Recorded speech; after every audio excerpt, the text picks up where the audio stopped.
Le comte de Monte Cristo, Alexandre Dumas, résumé en 5 minutes. Il était une fois à Marseille un jeune marin de 19 ans, Edmond Dantès, courageux, honnête, amoureux de Mercédès. Il a devant lui un bel avenir, il va devenir capitaine. Mais dans l'ombre, 3 hommes jalousent sa chance. Danglars, le comptable du navire Pharaon, qui convoite son poste de capitaine. Fernand, le cousin de Mercédès, amoureux d'elle. Caderousse, le voisin d'Edmond, qui envie sa réussite. Ces 3 personnages écrivent une fausse lettre, accusant Edmond d'être un agent bonapartiste. Le jour de ses fiançailles, Edmond est arrêté, jeté dans les cachots du terrible château d'If au large de Marseille. Dans la cellule sombre, les jours se ressemblent, jusqu'à ce qu'un vieux prisonnier creuse un passage jusqu'à lui.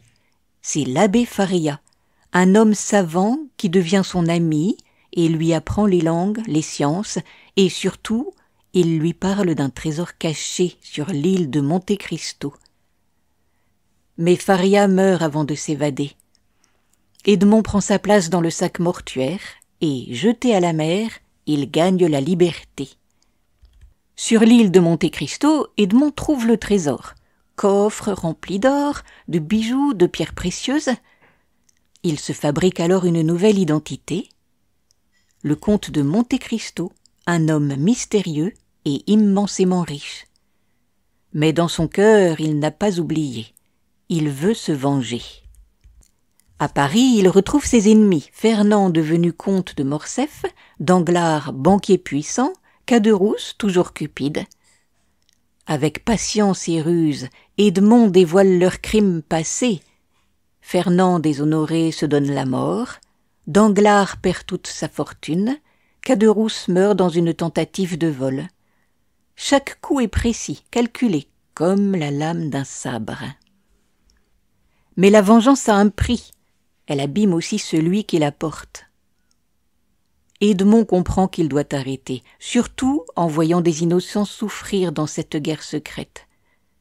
Il aide ses amis fidèles, donne de l'argent à ceux qui en ont besoin, puis repart en mer, laissant derrière lui ce message « Attendre et espérer ».